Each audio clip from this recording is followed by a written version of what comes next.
Just a casual day in Ashburn, Virginia, with the 2023 Defensive Player of the Year. That's funny. I ain't gonna say nothing. I've been saying it all day. How do you feel about that? I'm gonna be out with my feet at. I ain't gonna put, I don't really have nothing to say about that. I know I'm feeling good. I'm feeling explosive again, and just as a team, as a defense, we feeling good out there, running around, getting back with each other. It's only the second day of pads, but I think we're looking pretty good. We're definitely excited. Better than the Niners defense last year, good? We're gonna show you. We're going to show We're going to show you. We're going to show you. I feel like that smile says it all. How good does it feel to be out there? And I know it's hot, but there's fans out there, and you've worked really hard to get back on the field and look like you do right now. Yeah, nah, man. I'm just, I was telling some of my teammates, it just feel good to run around. I'm blessed to be back out there again. And, I guess, you have an injury as bad as I did. You definitely don't take things for granted as much, especially, just running out on the field, hitting people. So, man, it definitely just feels good. That's all I can say. It just feels good. I wish I could just run around hitting people. That'd be so cool. But that's your job, not mine. My job is to get how you're feeling out of you. How different do you feel right now today than you did back in the middle of the season when you came back first? Yeah, I mean, I don't really think about my knee anymore. I don't feel my knee anymore. Just overall, I just feel a lot stronger. I feel sturdy, and I'm ready to go. So, I'm definitely excited, and I'm excited to show, just remind people see what I can do. And when I say Defensive Player of the Year, I mean it. And it's not just because you could take it from Nick Bosa, your friend from Ohio State. That'd be fun, though, right? Yeah, that would be hard. That would be pretty fun. But you're in the right position. You look great. You're feeling great. You've got the teammates to help support that. I think they should all sort of chime in and let you get all the sacks so we ensure that it happens. What do you think? A little group activity. Nah, but that's, definitely with them horses I got with me, it's a race to the quarterback for sure. If I'm not there, John going to be there. If he not there, Ted's going to be there. And, Payne Wayne always going to be there. So you're the best person to ask about Sam Howell. I just spent about 20 minutes with him. He's got a good head on his shoulders.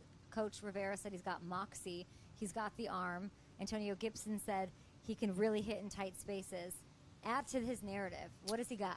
He's very mature, I would say. I wouldn't even say for his age, but I would just say he's a very mature guy. I say he takes that leadership role. Being just a NFL quarterback. NFL quarterback is different from a D tackle, a defensive end. It's a little different. And I think he handles it real well. He has composure when he's in the pocket. I try to chirp to him, get in his head. He doesn't even hear. He just What do you say to it? Pretend I'm him. What do you say? I'm about to say, Sam, you better let go a little faster because I'm there. So something like that. He'll just smile and wink at me or something. So he doesn't let things get in his head, and he has a lot of composure out there. So he a pro. Yeah. And that's all we can ask for, that quarterback position. Did this team find their quarterback, you think? Hopefully. That's up to big man's decision. But I like all our quarterbacks. Brissett, he can throw it around too. He brings that veteran energy. And we're just gonna see how it plays out. Josh Harris is here today. He's around. I know the vibes are high. It looks like, or it feels like he's sort of involved in injecting, his thoughts and his philosophies on a new culture. What have you picked up from Harris and his group personally? I think he's just I just talked to him, a few of the guys. He's just a real good guy. It's like obviously we know he knows his position, but he acts just like one of us. It's not like I'm up here, we're down here. He told us today we're a family. And he's gonna do everything to make our lives easier. You can just tell. I've been here. I'm going on year 4. I've never seen bleachers on the side or the big screen with the highlights. Does that matter to you? Yeah, it definitely matters because it's the overall experience. I would say when you come out and you feel just the fans. They hype. jumping up, you know, when you coming out, you know, it gives you a little more. Then, you know, when you come out, nobody's here. I mean, obviously, we're self-motivated and team-motivated, but it doesn't, you know, we don't mind a little bit of help sometimes. So I feel like it definitely matters. And, you know, it looks how it's supposed to look. Instead of when you come out here and it's, you know, everybody just standing on grass. Yeah. No other team in the NFL looks like that. Yeah, I don't hear a lot of stories about owners coming on a random day at training camp and saying, let's talk about family. Yeah, so that I feel like, yeah, so that right there should tell you, you know, what type of guy he is. Yeah. Do you have Magic Johnson's phone number? What you think? Yeah. Maybe. You do? Do you talk to him? do you text him? I mean, I would say, you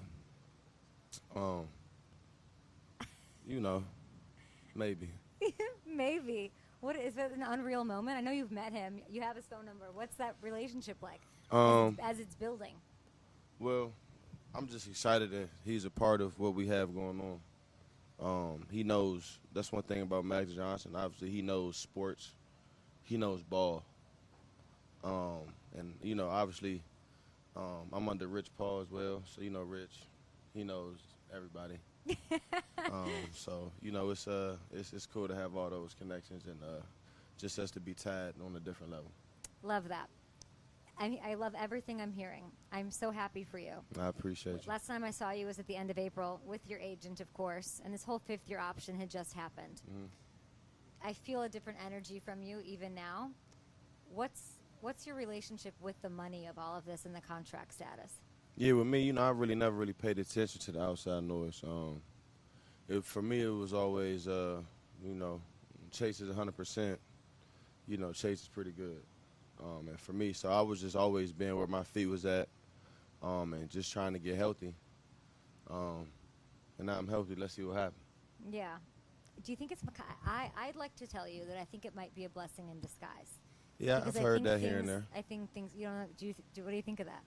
I mean, for sure. I mean, I've heard that here and there. Talking to my agents, but at the end of the day, my job right now is to go out and, you know, do what's best for my team, and that's just go hard every day and try to lead as best I can, and, you know, try to get in that playoffs and go win the Super Bowl. Montez Sweat, Jonathan Allen, Deron Payne. I get scared reading these names out. What is the ceiling for this line? Yeah, I ain't gonna fake. I feel like this year it's a little different. We're definitely way more locked in than we were. You know, I can just, our energy that we bring to practice every day, we just holding each other accountable to be great. And we're not letting up on each other. We're making sure all of us taking care of our bodies because we need each other. We all need each other to eat. You know, if John eat, I'm gonna eat. If Tez eat, Payne gonna eat. You know, Sweat eat, I'm gonna eat. So we know that, and we really right now we're just really holding each other accountable and just trying to do everything right, standing our playbooks. You know, watching film, just communicating on the field. And, you know, just trying to do everything we can just to be great. EB's probably making you better, too, huh?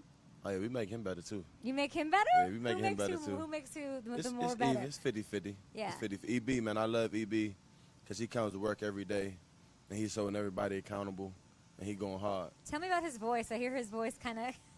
He's not playing out there. He's not playing. What is his voice like? I've never heard EB scream, I don't think. Just come to practice tomorrow. Really?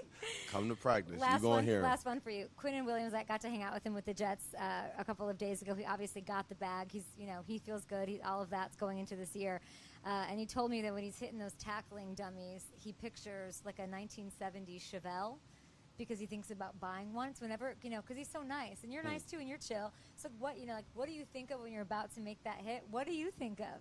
When I'm hitting like a bag, like a bag or a man, a 220-pound quarterback who's crying at night knowing he's going to face you in this line the next day? You know what dopamine is? No. Dopamine? Dopamine. Yeah. It's like when that it's from your brain. Yeah.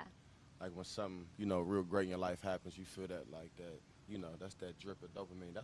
That's kind of what I go chase after. Just that, I don't know, it's just that feeling like, you know, if you skydiving and you Euphoria. Yeah, type time. But that's what you feel as you're lunging towards something? That's what I feel when I hit them and when I stand up and I look and everybody's going crazy. And it's just like, very, very satisfying. Oh, quarterbacks on the Commander's schedule. I'm so sorry. I really am so sorry. Do you guys chase? Thanks for the time. Nah, all good. Thank you. Defensive Player of the Year. My choice. Right here.